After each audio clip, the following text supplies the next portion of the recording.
Hello, welcome back to the lecture series on TCP, or the Transmission Control Protocol of the Transport Layer of the Internet Model. This is TCP Overview Part 2. So let's look at the agenda.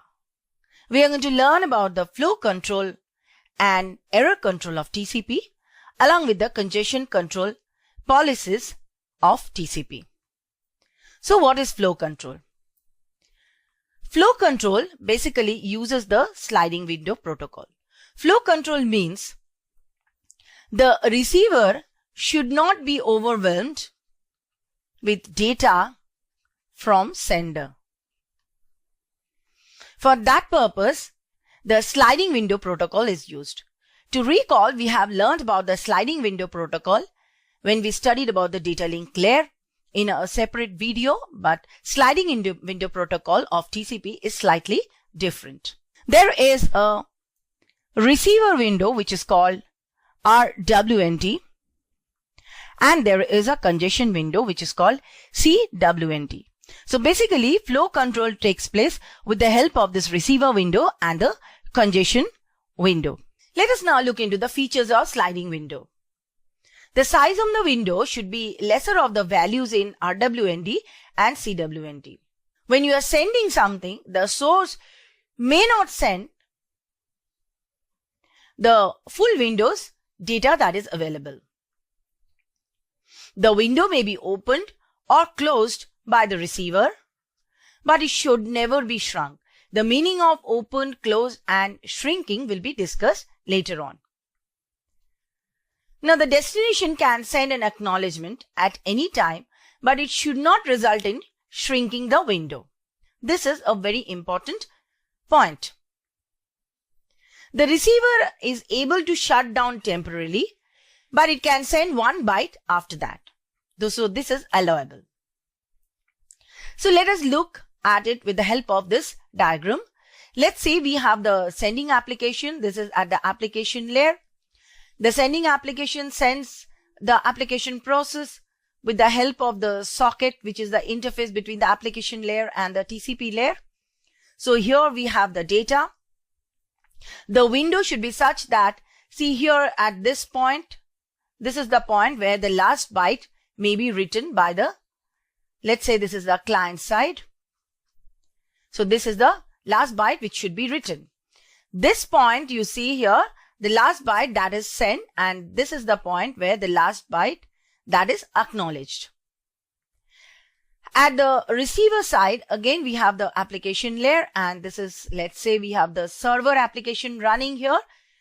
As before, we have a server socket with the help of which it gets connected to the TCP layer.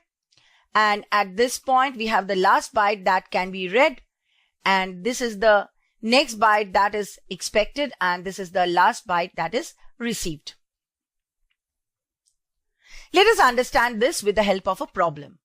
It says, what should be the value of the receiver window, that means RWND, for host A if receiver, that is the host B, has a buffer size of 7000 bytes and 2500 bytes of received or unprocessed data. So let's look at the solution. Now, the host has a buffer size of 7000 bytes and it has already received 2500 bytes of data. So we have to subtract this. So we are left with 4500 bytes. So this should be the value of RWND, and host B should announce this value in the next segment.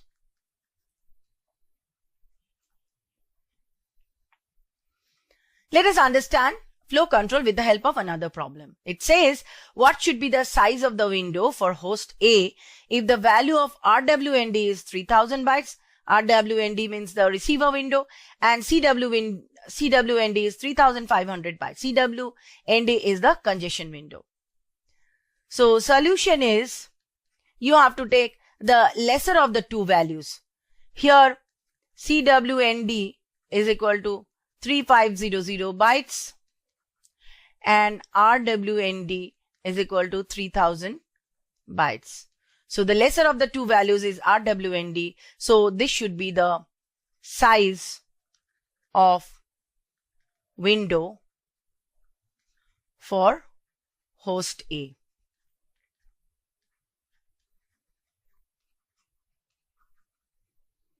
Let us now turn our attention to error control mechanism. Error control is mainly done if any bit is received in an erroneous format.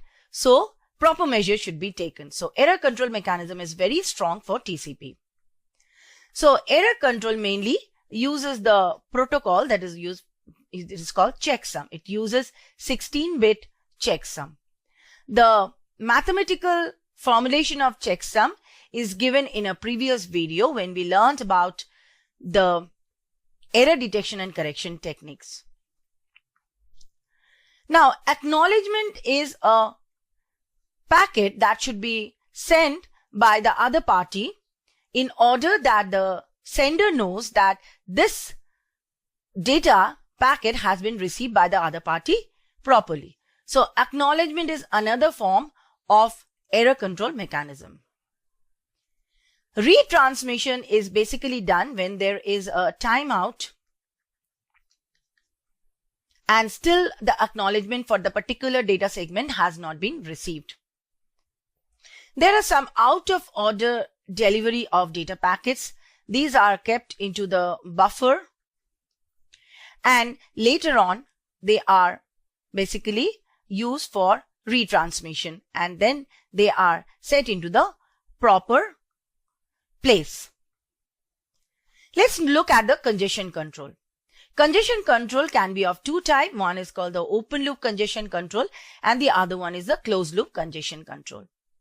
For open loop congestion control, we have several policies like the retransmission policy, the window policy, the acknowledgement policy, the discarding policy, and the admission policy.